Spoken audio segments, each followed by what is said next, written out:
As a gentleman from Wisconsin, Mr. Gallegher, for 5 minutes. Secretary Austin, one of your predecessors, Secretary Gates, described his greatest success as a, quote, war on the Pentagon that involved really cutting through the bureaucracy and spending $45 billion to develop and field the MRAP program, which is responsible for saving thousands of lives in Iraq.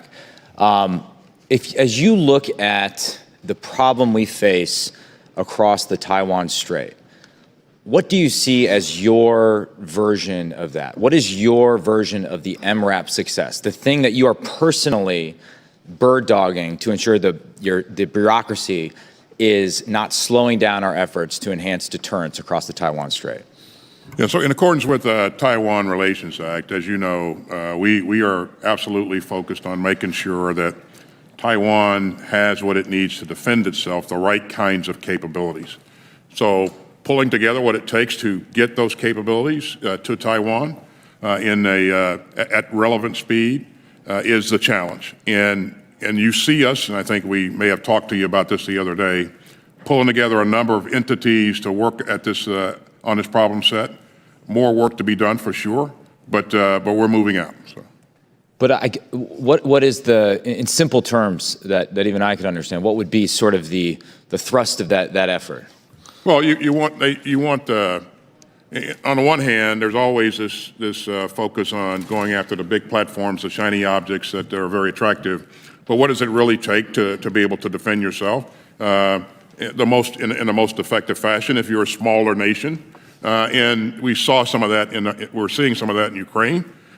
Things like cruise missile coastal defense capabilities, defense against armor, and those kinds of things, and the training that goes along with that. So, but that's what we're focused on, and we are making progress. But you know, we'll move it up faster. So. And I think there's a lot of bipartisan support for this idea of turning Taiwan into a porcupine.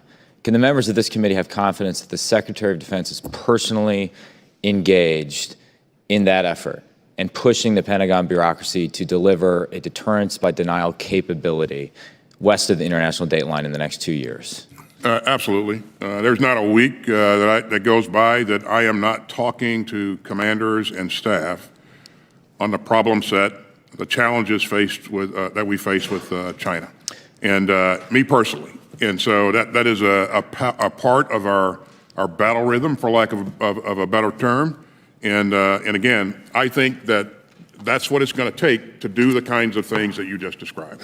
And do you think, would the appropriate metrics for us to look back on or just look at periodically to figure out how well we're doing and how well the building's doing?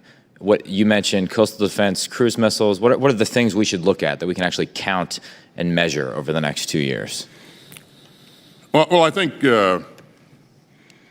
in terms of their overall readiness, how their reserve forces are trained and their readiness levels, the kinds of training that the average kinds of capabilities that the average troop has, and things that units are able to do. I think there are readiness issues readiness indicators that we can point to directly to show that we are making progress. But those kinds of things that you just described, I think, are critical.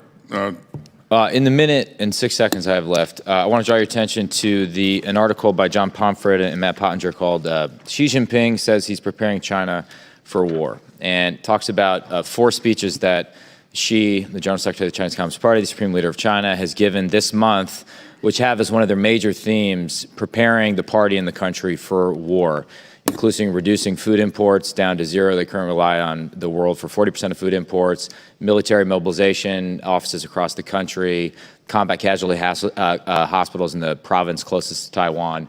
What do you make of this? Do you take Xi Jinping seriously when he says he's preparing his country for war? Certainly we take Mr. Xi seriously. But I will say that I don't think that an attack on Taiwan is imminent nor inevitable. Having said that, we need to make sure that we maintain a combat credible force that can deter any adversary from making a bad decision on any given day. Gentleman's time's expired. Chair.